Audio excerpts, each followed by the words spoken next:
Hello, everyone, and welcome back to the One Thing podcast. I am here today with Brian Gottlieb, who is an inspirational business leader, to say the least. In 2009, he founded Tenderland Home Improvements on a plastic folding table with $3,000. And 12 years later, when he sold the family of businesses, he created they had diversified products that expanded across multiple states, grown to 600 employees, and nearly $1 billion in lifetime sales. The company was recognized by Inc. 5000 as one of the fastest growing companies in America. And he's here to talk with us today about his new book coming out soon, Beyond the Hammer. Welcome, Brian. Thank you so much for having me. I really appreciate it. I'm so excited to have you here. Well, give me the origin story of the. First of all, I love the name. I love the name Beyond the Hammer. I wouldn't have necessarily guessed just by the name that it was a business book. And I love the lead up in knowing your background to learning more about it. But what prompted you to write this book? When I was fortunate enough to sell all of my businesses, it takes a lot to get to that point. The journey to get there, there are a lot of lessons along the way. And look, I think all over, there are so many business leaders that struggle with inconsistent results and trying to hire and retain talent, and all of that leads to sleepless nights. We can all remember the days that we couldn't sleep at night.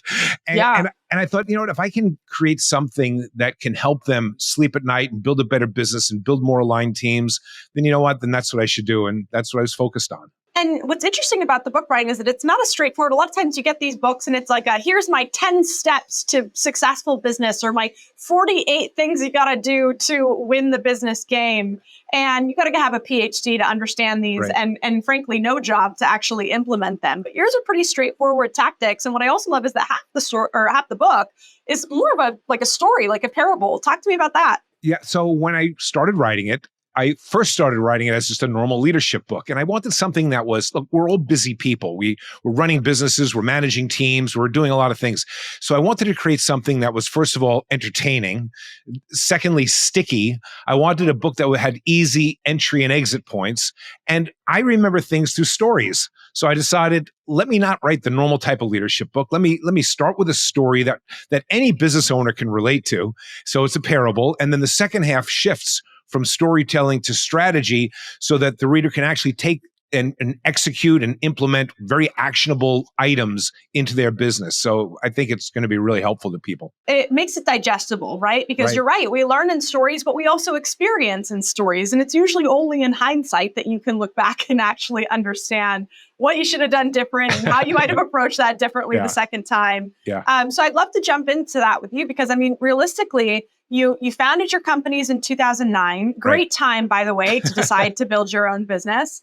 And you founded your companies in 2009. And realistically, growing from 2009 to when exactly did you sell them? I sold, of the three businesses that I sold, one I sold in 2021 and the other two in 2022. So just over 10 years, it took you to go from 0 to 600 employees. That is incredible. And in the scheme of business, that's really fast. Like really, really fast. And I bet you made some mess along the way. Oh, wreckage. So let's jump into that, because I'd love to. One of the guiding principles of the book is making a profit decently. Or rather, I think you said it as making a decent profit decently, which is what I love. It's the reason it made me pick up the book in the first place. Yeah. And I'd love to start with that. Like, what was your vision when you started the company, and then what did it turn into? And what do you mean by making that decent profit decently? Sure. Well, if we rewind back to 2008, we can all remember when there were a lot of great people whose lives were disrupted. They lost jobs that they cared about, and I wanted to create a different type of business in 2009. I wanted to create a brand. More than a home improvement company, I wanted to actually build a brand that was woven into the fabric of the communities that we served. I wanted a place where everybody could be proud of, and I wanted to do more than just products. I wanted to make an impact. And the mission statement of do well and do good is about making a decent profit decently. And I think you can do both. And in fact, I think you should do both. And I think when you do both, I think you create teams that people have more than just a job. You're giving them a mission. And when you can do that, you can really build something terrific.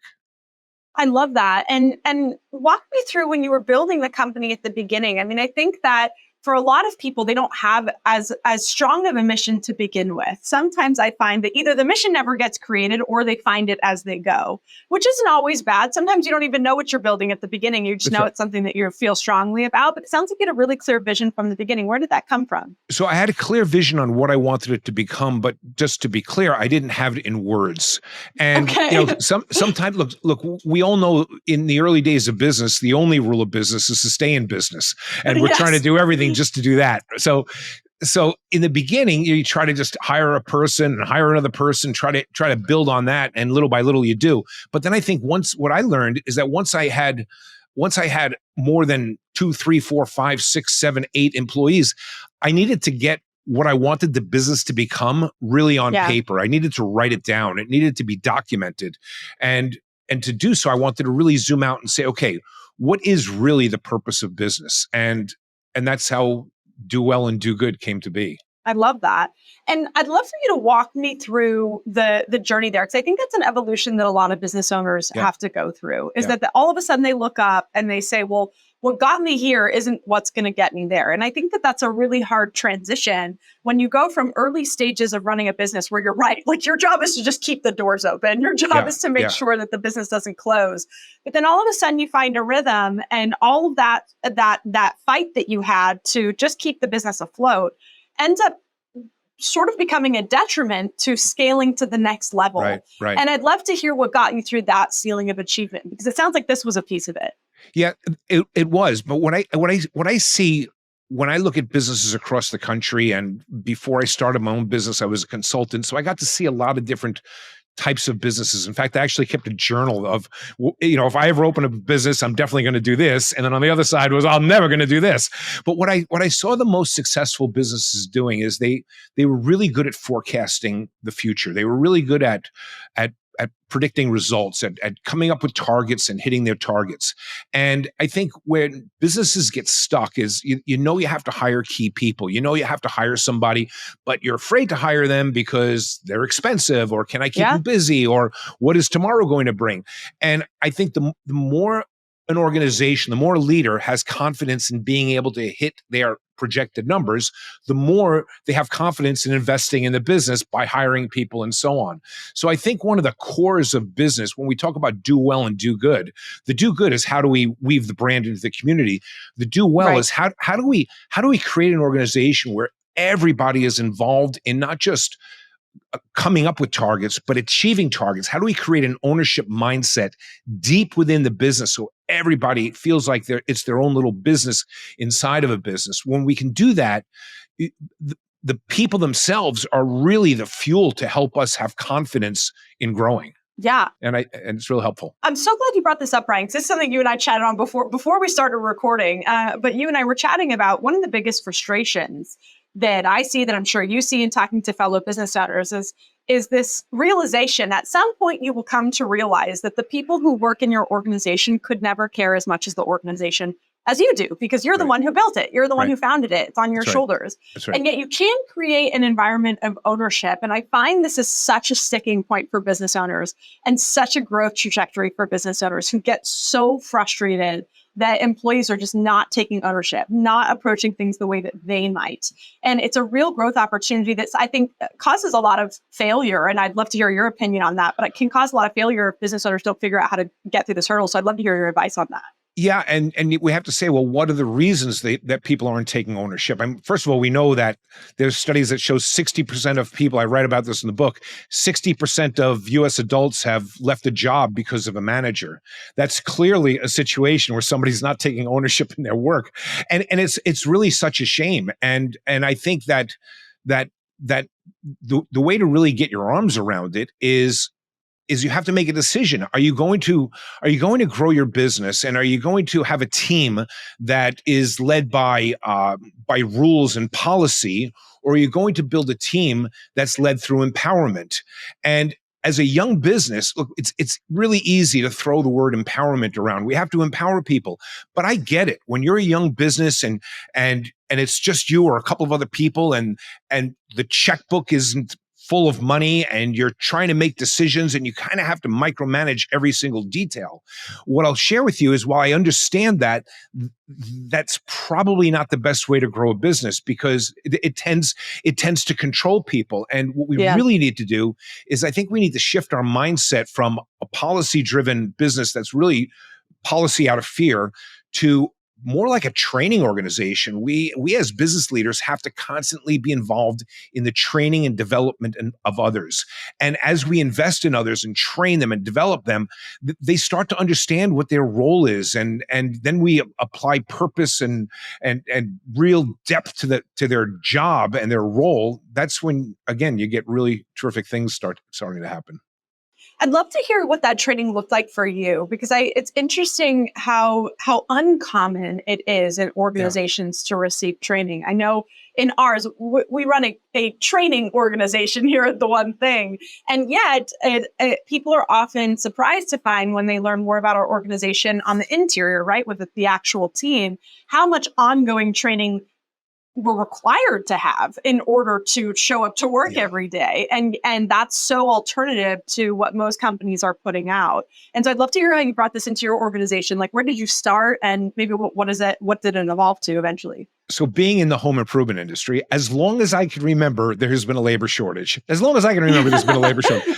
And so it's what do we do as business leaders, right? Do we simply become a hostage to the current environment, or do we just change the conversation by saying, when I first started my business in 2009, if you would have asked me what we were, I would have said, well, we're a construction company. In 2000, maybe, I don't know, 2013 or 14, if you would have asked me what our business was, I would have said, well, we're a sales and marketing company that happens to be in home improvements. But what really allowed us to grow was changing our mindset to being a training and development organization. And when we train and develop people, we're no longer held hostage to the rules of an environment where there are tight labor restrictions. We can start building people. We can start developing talent. By the way, when you're a training organization, it's not, I think every company trains, but is the training woven into the fabric of the business? When I think about Zappos as a training organization, I mean, to me, they were best in class at training and development, and they gave a lot of upward mobility, a lot of paths to grow, and people want to grow. And I think if you don't give people the training and development and the place to grow to, they're going to find some other place to do it, but it's probably not going to be with you. Yeah, it's so true.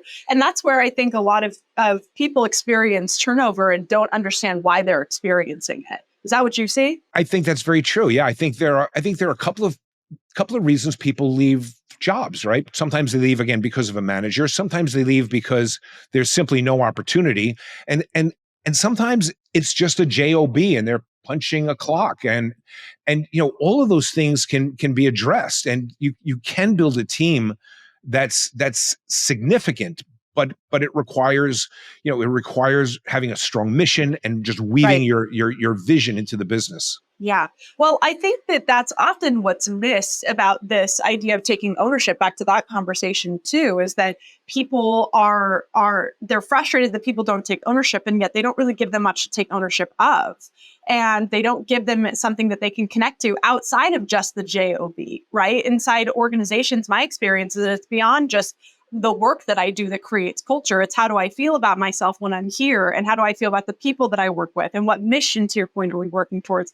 And also, how am I, the human being, developing while I'm here? Right. I mean, when you think about it, how do you take your mission from being written down on a piece of paper or a poster on a wall and bring it to life and really just plug it into the organization and give it true life? I'll give you an example, and I actually write about this in my book. Being one of the products we sold replacement windows, and we sold bathroom modeling. And when you're in the bathroom modeling business, you see a lot of sadness, because there are people out there.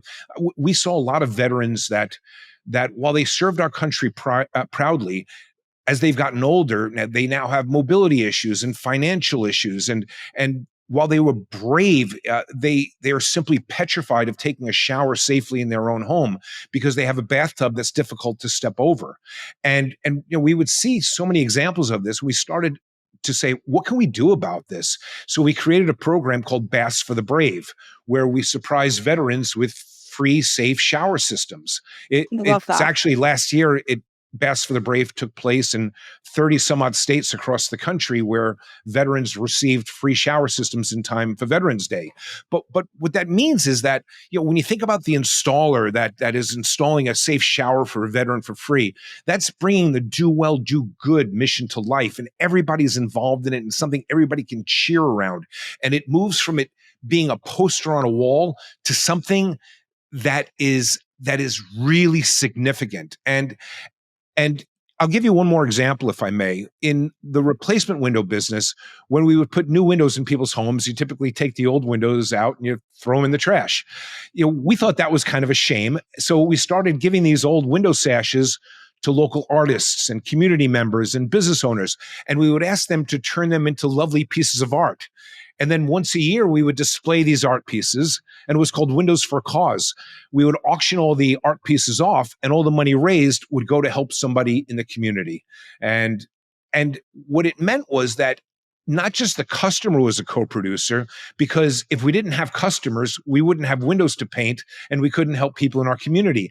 But also, if the installers weren't careful taking the windows out, if the sales reps weren't proficient at securing new business, if they didn't sell new windows, if the customer didn't buy new windows, we wouldn't have windows to paint to help somebody in our community. And I think that's what doing well and doing good is all about. And the better we did as an organization, the more good we could do for others. And I think it's just something that every company can really figure out a way to weave into their business. I love that, Brian. Such a beautiful story. And what a great example of keeping people focused on the true mission of the company, on really what it is that we do. It's interesting as someone who gets to speak to a lot of business owners. I'm lucky enough to talk to people who build amazing organizations. Sure. And consult people who build amazing organizations. And there's a commonality that I see that's sometimes challenging to articulate until you notice the trend. But the best way that I can put it is that I find the companies that do the best are the ones wherein the founder, the leader, whomever that may be in the organization, doesn't lose sight of the customer, the true customer. And I always go to the example of it's Steve Jobs spending all of his time building out the Mac, right? And poring over this one computer when somebody else probably would have looked up and said, well, there's a million other things he could focus on, but he didn't, because he said, this is my user. This is who I want to serve. Oh, I absolutely love that. It's absolutely, and what happens in organizations is when a business grows and layers start ending up on an org chart, the founder or the CEO is getting further and further and further away from the customer. Yes. Which, by the way, another form of empowerment is, how do you give the people closest to your customer that work on your team not just a voice, but a megaphone, because their voice matters. And we always want to stay as close to the customer as possible. And I think that's a really, really valid point you made. Why do you think this gets missed? Why do you think that happens? Because I also feel like this is how a lot of founders, and you correct me if I'm wrong, because I'm sure you see this quite a bit too. Yeah. I think this is how a lot of founders fall out of love with the business that they created too, because they got into it. I can hear from the way you would describe what you do, how much you love what you do, or the company that you built, and how much you love the customer and the consumer, and love that experience and getting to be a part of that. And I find so many business owners get so far away from that, and they look up one day and say, hey, I built this business and now I hate it. Why do I hate it? And they don't realize it. Yeah. And I think when we get far away from the customer, then we're really running our business more off of a spreadsheet and trying to make decisions in a silo that are so far removed from what the organization really needs. And I think it's invigorating. Look, even I think it's invigorating to go meet with a customer. I love that. I think to me, that is what it's all about. How do you create an amazing customer journey? But I also believe that if you want to create an amazing customer journey, you have to create an amazing employee journey. And people that love what they do tend to do everything a whole lot better. That's true. And it's funny that you say that, because I always laugh when I'm in an organization or consulting a team and they'll say, well, we've tried all these things and it's not working for the customer. And we don't know what they want. And my first question is, has anybody asked? Like, has right. anybody just considered asking them what they want or what they're looking for? I mean, sometimes you have to translate that, right? And yet, have we asked? And I find that that's the key ingredient to building a great solution for them, and so often the one that's missed the most, that we just quite simply haven't asked. And the same thing I think goes for teams too. Right. Well, it's also, yeah, well, that's a great point. It's like the classic exit interview. Like when somebody is leaving the organization, we start asking them a bunch of questions as to why why it didn't work out. Well, how about we don't do an exit interview? How about we do a stay interview? Let's do a stay interview. And I love look, that. I think a stay interview, we used to ask all of our people 4 questions while they were still employed instead of waiting for them to walk, because an exit interview is like an autopsy. A stay interview is, the first question is, what makes you want to come to work every day? The second question is, what would one day make you want to leave? The third question is, where do you think the company is doing something wrong? And the fourth question is, what do you need out of your leader that you're not getting today? Ooh, I love those. I think what that does is it gives the organization that can sometimes be removed from the team real great insight to what is really the culture. What is the mindset of the people in the business? What are they thinking about? Because we know how the people in the business think affects how they feel, which determines how they act, and how they act is how they behave, and it's how they behave when you're watching and when you're not. So, and how your team behaves defines the success of your business. So understanding how they think is super, super important, because that's your culture. Well, and I love this principle, because the only way to understand how they think is to ask. You have to spend time.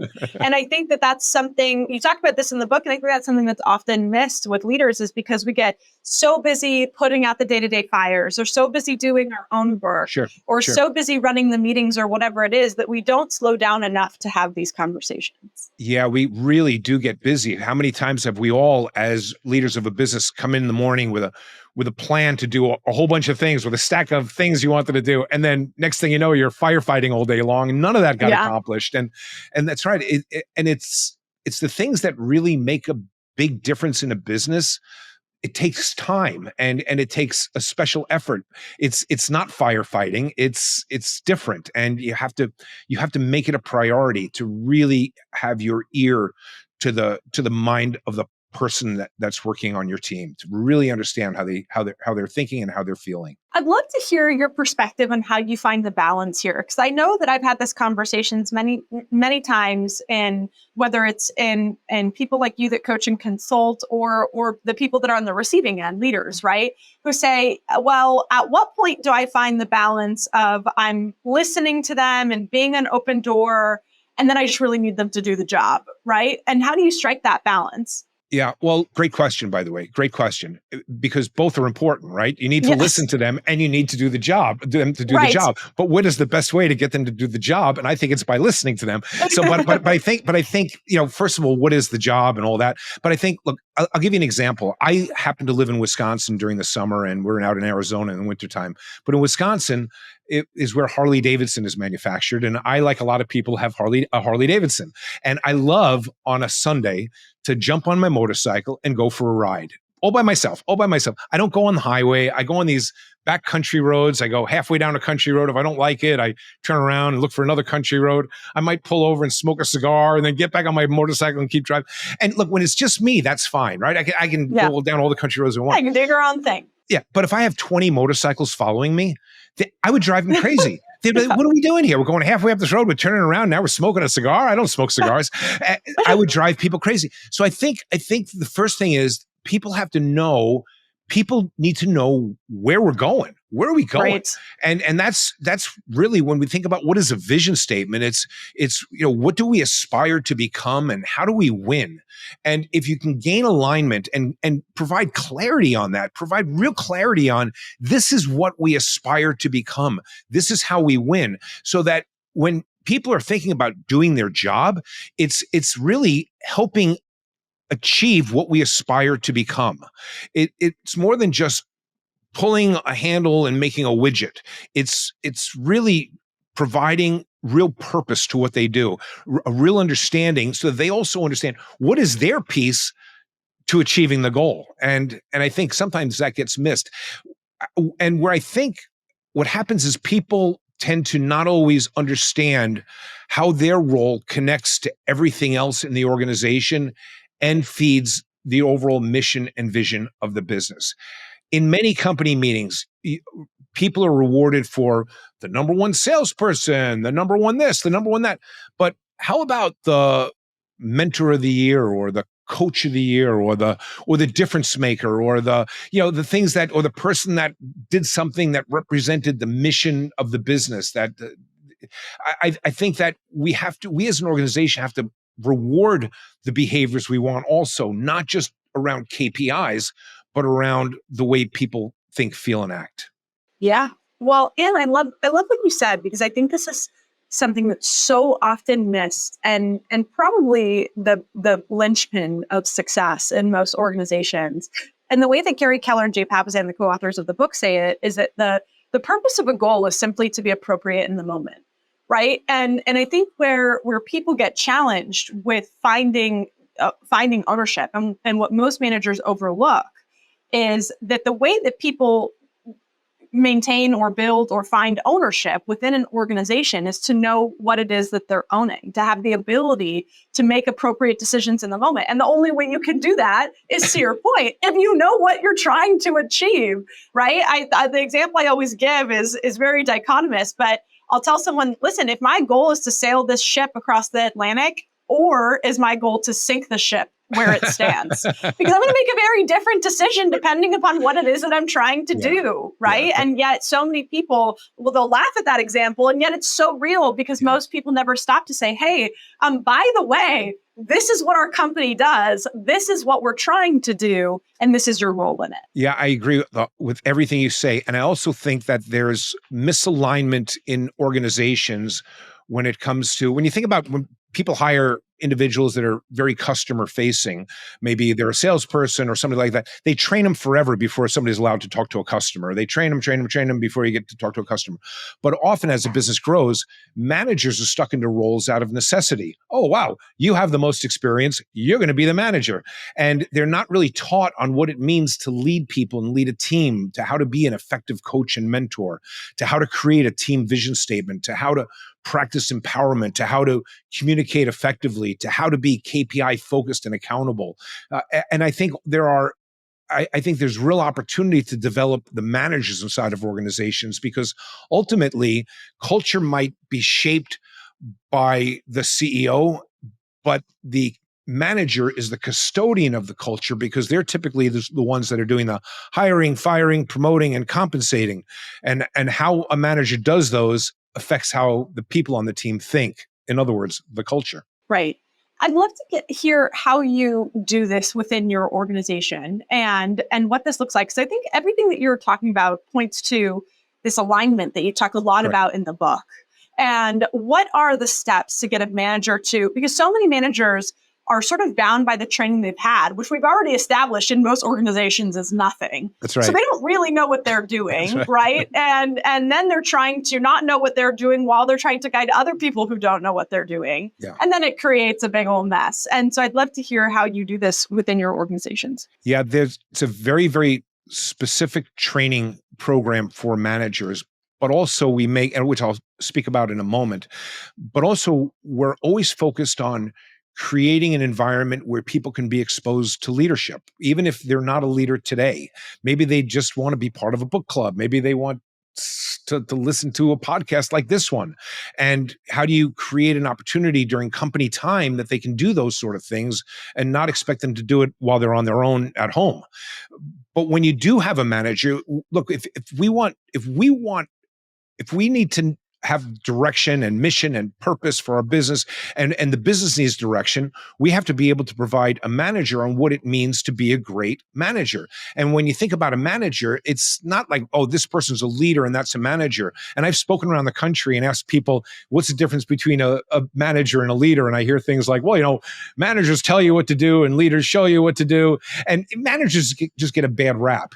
In reality, it's often not two different people. It's really one person, and it's wearing two different hats. Sometimes you got to wear your management hat where you're navigating the day-to-day complexities of the business, and other times you have to wear your leadership hat where you're driving change.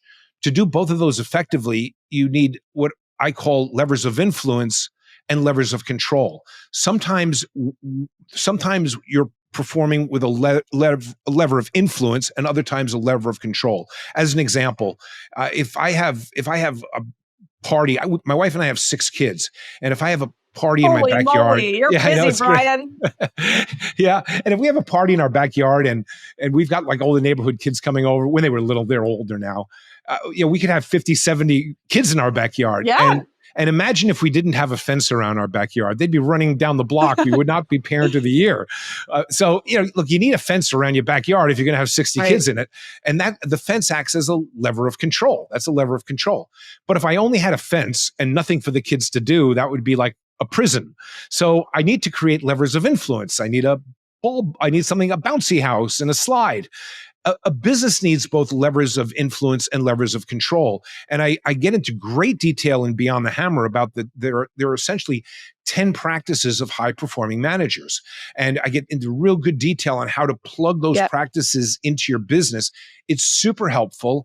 And as a result, you'll have a better team because people won't want to leave the organization because of a resentment that they have for their manager. And it really gets the manager out of firefighting mode because as I said earlier, I think they get a bad rap. I think managers want to lead.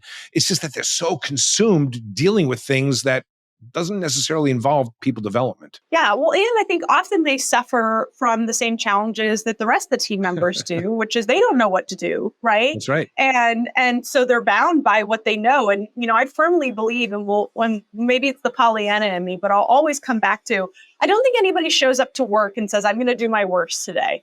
Like, I just don't think that happens. Right. I don't think anybody shows up and says, I'm going to do my absolute best to be my worst today. Yeah. Everybody is doing the best that they can with the information that they have and with where they are right now. And if we want to get different results as a business owner, as a leader, well, then we have to approach the problem a little bit differently, which you can get a step-by-step guide to in the book. Yeah, and sometimes we actually have to model the way. I remember having a conversation with a group of our installers on our window side, and very, very high-end window, great customer experience, and we're trying to explain what a high-end service is like. And what I realized is they need to experience it. I need to model the way. I need to take them to a Ritz-Carlton and have them have dinner at a Ritz and experience what does really, really high-end service look like so they understand that, so that they can execute on it. So sometimes it's also a matter of just simply modeling the way. We can easily assume that somebody knows what something is when in fact we probably need to show. Well, everybody just heard that and it's like, I'm going to go work for Brian if he's taking me to dinner at the Ritz. That's great. You're invited. Come on over. This is a question I'm always curious to hear from anyone who's built a big business. And I'd love to hear if you could go back and either tell yourself something or do any one, maybe I'll give you 2 things very differently that you say, this was something I really would have had a different trajectory if I had done differently. I'd love to hear what that is. Yeah. Other than what you put in the book, of course. Sure. Look, for too long, I was the bottleneck of the business. For too long, I was the bottleneck. I remember distinctly, there was a line of people waiting outside of my door one day, waiting for an answer from me so they can go out and do their job. We probably had at the time 30 employees, 35 employees. And I had to figure out, how do I get out of this? How do I get out of this mess? My phone never stopped ringing. I couldn't have a quiet dinner with my wife. I couldn't. I think I wasn't present when I wasn't at work. I was still at work. I couldn't be present at home, and it was very disruptive. And it took me a long time to understand, where do I start? How do I? Because I would hear things about empowerment and how do you empower people and how do you become a training organization. And I had to come to the conclusion that I have to start documenting things, that if it's not written down, it doesn't exist. And it's not going to be perfect when it's written down. I've got to start with something. I've got to get things written down. But where do I start? What do I start to write down first? And I decided to start wherever there was a friction point in the business. Whenever, and friction happens when either an employee is talking to a customer or an employee is talking to another employee, like something's going from one department to the next. So I thought, let me start with just those basic areas. And let me just at least document a process around that, because early on, all the processes were in my head. Had I started that a lot sooner, I would have had a lot more sleep-filled nights. So I think that was one thing that really slowed down the growth. But look, I should celebrate the growth, but it was still something that I should have applied a whole lot earlier. And once I did, my world changed. Well, I think this is so important to hear because we have so many business owners that listen to this podcast, or people that are real responsible for scaling businesses that listen to this podcast. And this is such a common one. I know you probably see this with fellow business owners, but this is a real commonality amongst business owners where, again, what got you to where you are isn't going to get you to where you want to be. And for a period of time, you're not really required to articulate the vision that's in your head because you're so small. Some of that can be intuitive, but eventually you'll hit a breaking point like you did, where you got a line of people out the door who are like, boss, what are we what are we supposed to do? And it can just no longer live within you. Yeah. The other thing that I had to learn is, and it's one of the pillars of leadership in the book, is that leaders are aware of the echo of their voice, because people will determine what kind of day they're going to have based on the type of day the leader is having. And if the leader appears to be stressed out or upset, everybody else is going to be stressed out, and they're going to be afraid to bring the leader anything that's serious because they don't want to stress them out anymore. The echo that I had to work on is because people accuse me of being all gas and no brake, right? I just want to go as a business. That's fine. I would say things in meetings like, "Oh, we need to really remodel the showroom. We need to really remodel the showroom." They would hear, "Oh my gosh, I guess we're remodeling the showroom. Let's go figure out what we want to do and start ordering stuff." For me, I was just brainstorming. Maybe. Yeah, just throwing it out there. Yeah. But they heard it. "Oh, Brian says we're remodeling the showroom." So I had to be aware of my echo. That like, what are the people hearing? And I think that's another thing that's important for leaders. Well, I'm also sure that based off what you've told me so far, that part of your training included giving those people the authority to ask you, "Hey, Brian, did you mean that you actually want to remodel the showroom?" That's right. So I think that's the challenge too, is that this is a commonality. Most business owners and entrepreneurs and people who are drawn to or called to start businesses are typically a visionary, right? And so if the people around them don't have permission to say, "Hey, visionary, are you just being a visionary? Are you just talking about all the possibilities? Or do you actually mean that you want our team to apply resources to this?" That's such an important conversation. I think they have to be given permission and really encouragement to challenge anything, and also to be wrong. It's okay to be wrong, just don't be wrong for long. It's okay to make in a world of policy-driven business, it's about never making a mistake. Empowerment is about, well, it's okay to be wrong, just don't be wrong for long. Indecision is what has to be frowned upon, and it's a big difference. And I think that the challenge with a policy-driven business is you need policies for the policies for the policies, and then people to enforce the policies. And this is not my style, and I don't think it creates for a happy work environment. But so yeah, you have to give people permission. That's right. Well, you end up also creating so many rules, to your point, that no one can actually do anything, right? Everything is against policy. And then you're like, what, are we allowed to breathe here? Is that against policy? That's right. Well, That's right. Brian, I love hearing more about your story. I specifically love this real, very clear, passionate focus around mission. And I can hear how you grew what you did and why you had so many people who raised their hand and said, "I'd want to be a part of that." Even just talking to you outside of the Ritz dinner, I would have wanted to be a part of that. And all the good that you've done and the people that you've helped outside of just the business, right? The good that you've done for the community and the good that you've done for veterans and the good that you've done in the world. So thank you for being who you are. And thank you for being one of the brave ones that goes out and builds, because it's not as easy as everybody thinks. Well, and thank you for such an impact you make in so many businesses' lives. The leaders and managers that you work with, you do such tremendous good out there, and it's really important. So thank you. We always end these by asking, what's the one thing, if you could leave our listeners with any one thing from this conversation or another, What's the one thing you'd want them to get out of this podcast? When you, not a little bit, when you go all in on the notion of building people, when you go all in and make the full commitment that you're going to build people, and you start to build people, all of a sudden your wildest dreams in business start to feel more like your destiny. But it all starts by being 100% all in on building a business by building people. Love that. So beautiful. And Brian, if people want to connect with you, where can they find you? BrianGottlieb.com. Welcome to stop by there and say hi, drop you a note, or make sure you order the book, Beyond the Hammer, though. That's for sure, on Amazon. We certainly will. We're going to throw that in the show notes for you. We'll also put your website there too. Thank you so much for being on with us today and for having this conversation with me. I really enjoyed it. Thanks for having me. Appreciate it. Thank you. See everybody next time.